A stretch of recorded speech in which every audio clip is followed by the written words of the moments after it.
In the last class we have learned rules for determining the significant figures. So in this class let us go further. Let us understand what are the rules for performing arithmetic operations with significant figures. So you all might be knowing what are arithmetic operations. The operations which consists of addition, subtraction, multiplication, division. These are known as arithmetic operations. So in this class we'll be understanding what will happen if you perform arithmetic operations with significant figures. Say for example, you have given a block A and you are asked to measure the density of the block. So what you will do, you will first measure the mass. Here M denotes mass and V denotes volume. So mass came around 4.237 gram. So how many significant figures are there in this? There are 4 significant figures. Right. So then next what you do is you measure volume. And volume came around 2.51 centimeter cube. So how many significant figures are there in this? There are 3 significant figures in this. So now what you will do? You know the formula for the density of any substance. So density is equals to mass by volume. You just put in the values which have got while measuring. So here my mass is 4.237 gram and divide this by 2.51 cm cube. If you do this, the value of the density comes around 1.6880478086 gram per cm cube. So now you can see here this is quite a large number. So it consists of so many numbers. So what do you do with this number? These are actually not important. So what do you do is we have got few rules to eliminate these many digits in a given arithmetic operations. So let's go for the rules and then we'll understand how we can eliminate these digits. There are basically 2 rules which govern this algebraic operation on significant figures. They are the first one states, in multiplication or division, the final result should retain the same number of significant figures as are there in the original number with least number. What did you understand from this statement?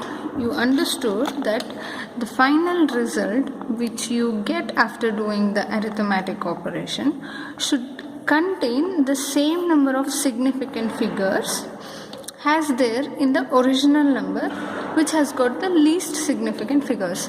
So in our above example, if you could remember, so here we got mass, volume. So how many significant figures we have in mass? There are 4 significant figures. So how many are there in volume? There are 3 significant figures. So according to my rule 1, if I do a multiplication or division with these 2 values, my final value should contain the significant figures of significant figures which has got very least number in the original value. Say here 4 is greater than 3. So now we have to consider 3. In my result there should be only 3 significant figures. So here you've got so many. Now you can eliminate these many numbers and you have to put this in a 3 significant figures. How do you do? So there are again rules for eliminating the numbers. So now you want 3 significant figures. So let's see. So this will be my first significant, second significant and third significant. So before I eliminate this, I have to see if the number is greater than 5, then I have to add 1 number to the last digit. So my answer will be 1 0.69. So again I am telling there are again rules to add number, when to add number and when not to add numbers. You will learn in the next section. So now my answer will be gram per cm cube. Clear? So here the volume has got three significant figures. Since you are doing multiplication, since you are doing division, you have to write answer in three significant figures. So this is my proper answer.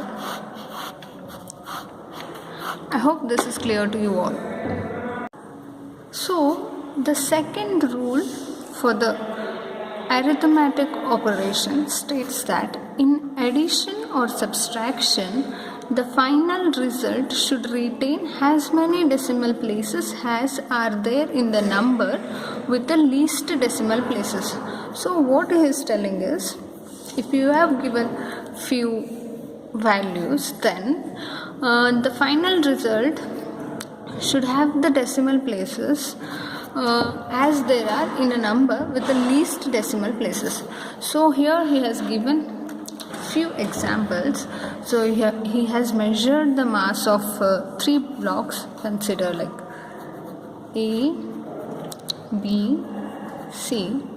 What he has got is the mass of first block is 436.32 gram. How did I say this is the mass of the block? Since here the unit is gram, I said he is measuring the mass of some object.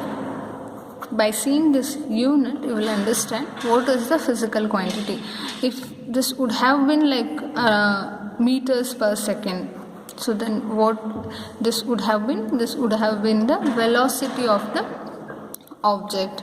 If this would have been written in something like meters per second square, then this would have been the acceleration. By seeing the unit, you should be in a position to tell which is this physical quantity. So now by gram I can say that the value which is here is the mass of the object. So A has got the mass 436.32 gram. Likewise B has got the mass 227.2 gram. C has got 0.301 gram. So in all three values, which number has got least decimal places? So that is B. B has got least decimal places. It has got only 1. So if I perform arithmetic operation like addition on these values, what will be that? So D. So here D is equals to A plus B plus C, which is equals to, I have written the value of A plus the value of B plus the value of C. If you add these three quantities, what will you get is, you get 663.821 gram. So now, is this my answer? Is this my perfect answer? No, right? What we have learned from the rule is, in addition or subtraction, the final result should retain as many decimal places as are there in the number with the least decimal places. So now what I have to write is, I have to write answer with 1 decimal place. How do you do that? So you round off the value, you round off this value to 663.8. Since 2 is less than 5, we are not adding number 1 to the 8, so my answer will be 663.8 gram. Hope this is again clear to you all. So here there is another concept, which is rounding of the uncertain digits. I'm sure the round off which I did in the density measurement and in addition of masses, So that is not clear to you. So there are a few rules to how to round off the uncertain digits. So the first rule says, if the digit to be dropped, means if you want to remove that digit in a number, in a given number is less than 5, then the preceding digit remains unchanged. What he is telling is, if there is a digit after so let me give an example and tell. So here is my example. So if I write 3.832, so how many significant figures are there in this? So if you count 1, 2, 3, 4. So there are 4 significant digits in this. So now if I tell you to write this in 3 significant figures, what will you do? You have to eliminate this. You have to drop this 2. So if digit is to be dropped in a number is less than 5. Now here 2 is less than 5. Then the preceding digit remains unchanged. Now this 3 will remain unchanged. What will be the final answer? Final answer will be 3.83. Clear? So I'll give few more examples. So example 4.61. So how many significant figures are there in this? There are again 1, 2, 3. There are 3 significant figures. Okay, now if you want to write this in 2 significant figures, now then you have to drop this. Since 1 is less than 5, 1 is less than 5, so the preceding digit remains unchanged. So the value will be 4.6. Clear? So again, there's one more example, which is 7.74. Now you can directly write what will be the answer? 7.7. So another, if I write as 5.62, then what will be the answer? It is simply 5.6. So this is what the first rule states. So if the digit to be dropped in a number is less than 5, then the preceding digit remains unchanged. So it is quite clear, right? So if you want to drop the digit, if it is less than 5, don't worry, just write the number directly by eliminating this number. Clear? So my next rule states, if the number to be dropped in a number is greater than 5, then the preceding digit is raised by 1. So this is also quite simple. I'll write the example. So my example is 7.77. So how many significant figures are there in this? There are 1, 2, 3. There are 3 significant figures. So if you want to drop this digit, then since this is greater than 5, you have to add plus 1 to this number. So what will be my answer? 7.8. Another example would be 5.68. So drop this number. So since this is greater than 5, you have to add plus 1 to this. So 5.7 is my answer. So another example is 6.89. Drop this number, add 1 to the preceding digit. So answer will be 6.7. One more, 8.88. Drop this number, add 1 to 8. Answer will be 8.9. I think this is quite clear to you all. Nothing difficult. If the eliminating digit is greater than 5, just add plus 1 to the preceding number and write the answer. So there are again, so if you count the number of significant figures here, there are 3 significant figures. If you count here, there are 2 significant figures. Again, there are 3, there are 2, there are 3, there are 2. Clear? So the next rule is, if the digit to be dropped in a number is 5 or 5 followed by zeros, then the preceding digit remains unchanged if it is even. So note this if it is even, then the digit remains unchanged. I'll give you examples. So first example would be 8.65. So here you can see, here I am writing the number 5. Then if you want to drop this, check for the preceding term whether it is even or odd. If it is even, write the answer as it is. So if this number is followed by 0, 8.650, then if I want to write this in two significant figures, so here 5 is followed by 0 and the preceding digit is again even, my answer would be 8.6. So now the next rule is, if the digit to be dropped in a number is 5 or 5 followed by 0, then the preceding digit raised by 1 if it is odd. So for example, so if we have given a number like 8.75, how many significant figures are there? 3. If you want to write this in 2, what will you do? Here you have 5 and here you have odd number, right?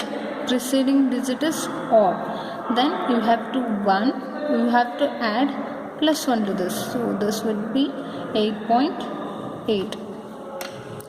So one more example, 8.750. so what will be the answer? So if you eliminate 0, nothing will happen. If you want to eliminate 5, see the preceding digit, this is odd, so you can write 8.8. So one more example, 6.35. So eliminate 5 by adding 1 to the preceding digit. This would happen as 6.4. So one more example,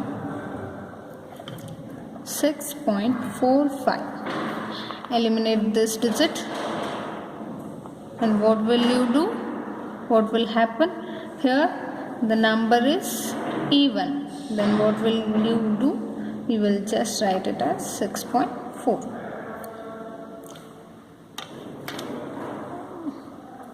Example 6.75. So eliminate this, add 1 to this will be 6.8. Hope all these 4 rules are clear to you. So let us move to the next section. Dimensions of a physical quantity. This topic is quite important for the examinations. So in this topic, what will you learn is, what is dimension? You have already learned what is physical quantity. So in nature, the nature of a physical quantity is actually described by its dimensions. So all the derived physical quantities can be expressed in terms of fundamental quantities. I hope you remember this statement. I have discussed this in the first lecture. So derived physical quantities can be written in terms of fundamental physical quantities, and the unit that we write for derived physical quantities can be expressed in terms of the fundamental units. So these fundamental quantities, which are 7 in numbers, can also be said as base quantities. So you know these are 7 in numbers. So now, what is dimension then? So the dimension of a physical quantity are the powers to which base quantities are raised to represent that quantity. So I think you are clear with this. What are base quantities? Base quantities are nothing but fundamental quantities. So what you are doing? You are using base quantities to write the dimension of a physical quantity. So here the dimension of physical quantity are just the powers to which the base quantities are raised.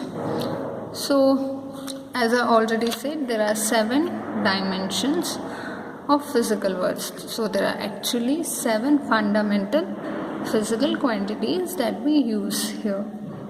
So now the dimensions can be denoted by square bracket.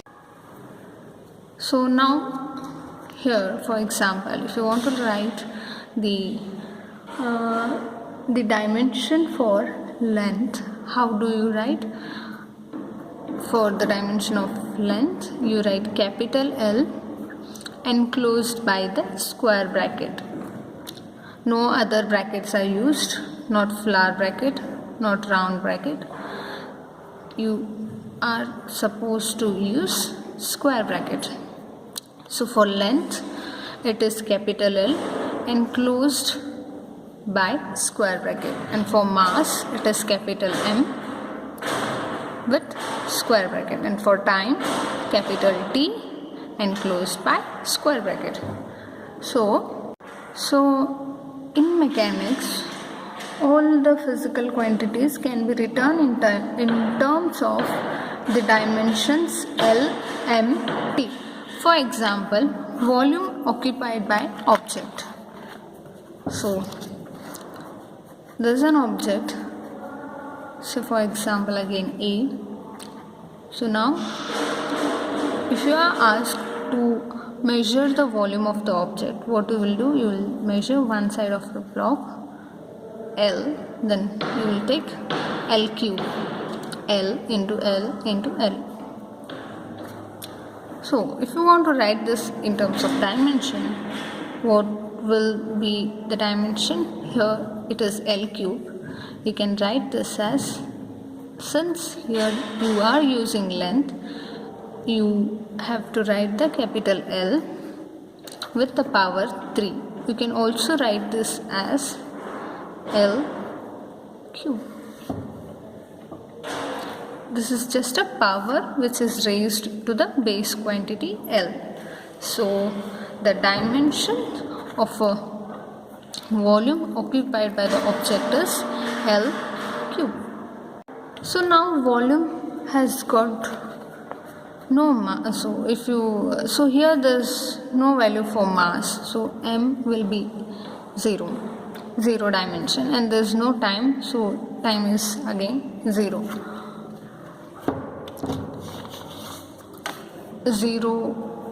dimension in mass and 0 dimension in time. So if you want to write it in overall manner, so therefore the dimension of volume is M0, L3, T0. Here 0 dimension in mass, 3 dimensions in length, and 0 dimension in time. So let us consider a few more examples. So what is density? Density is mass by volume. So what is mass? How do you represent this? This you represent as M divided by volume is what? L cube. There is no dimension of time. Time is 0. You can write this as M L T. M is 1, L is 3, T is 0, minus 3 dimension, and T is 0. Thus, density has 1 dimension in mass, minus 3 dimension in length, and 0 dimension in time. The next is acceleration. Acceleration is velocity by time. What is the velocity? Velocity is distance by time. So here velocity is distance by time, so whole divided by time. So I can write this as distance by time square. So distance is what? L. What is time? Time is square. So overall I can write MLT. M is 0, L is 1, T is minus 2. So like the same way, what is force? Force is mass into acceleration. So you know the dimension for acceleration, so you also know for mass. What is acceleration? Acceleration is L by T square. So force would be MLT. So M is 1, L is 1, T is minus 2.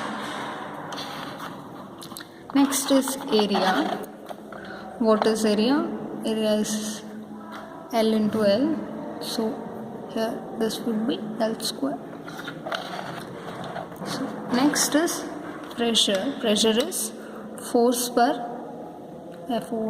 force per unit area. What is my force? Force is M here, M1 L1 T minus 2 divided by area. Area is L square. So what will be the answer? M minus 1 T minus 2.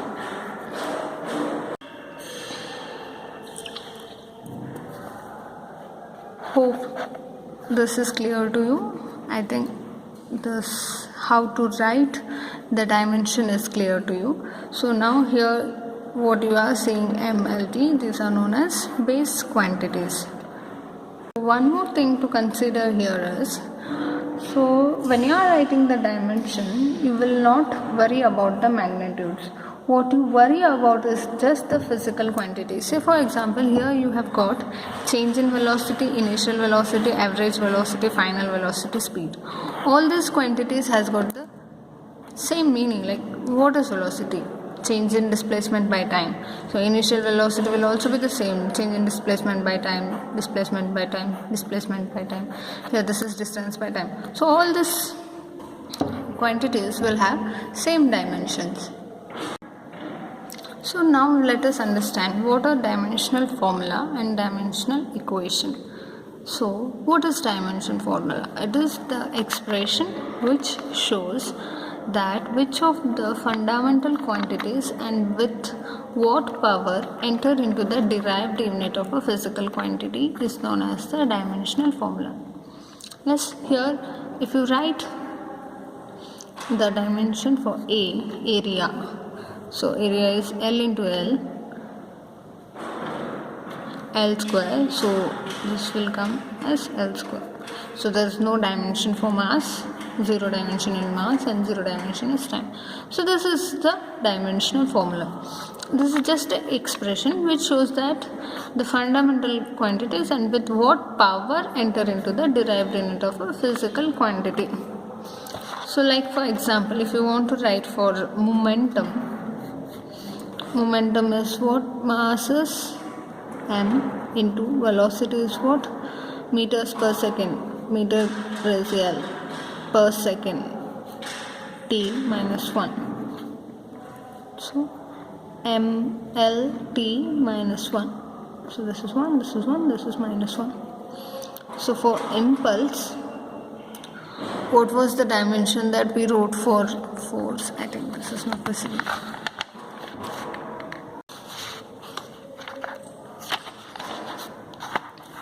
So we saw the dimension for force. What was the dimension for force? So it was m l t power minus 2 multiplied with time. So this will be m l t power minus 1. Clear? So if you are clear with what are the physical quantities that are involved in the physical quantity which you are measuring, then you can easily write the dimensional formula. Again, if you know the unit also, then you can also directly write the dimensional formula like I wrote in the velocity. So if you write acceleration, so what is the unit for acceleration? Acceleration is meters per second square. So now you can directly write m0 L1 t minus 2. So one more example would be, I'll take force again. So if you want to write the dimensional formula for force, you should understand what is the formula for force. So you know force is mass into acceleration. So for mass it is m, acceleration is meters per second square, L t minus 2. So directly ml t minus 2. That's it. So here I'll wind up this class. So in the next class, let us understand what are dimensional equation and few more examples to write the dimensional formula, dimensional equations. So that's all.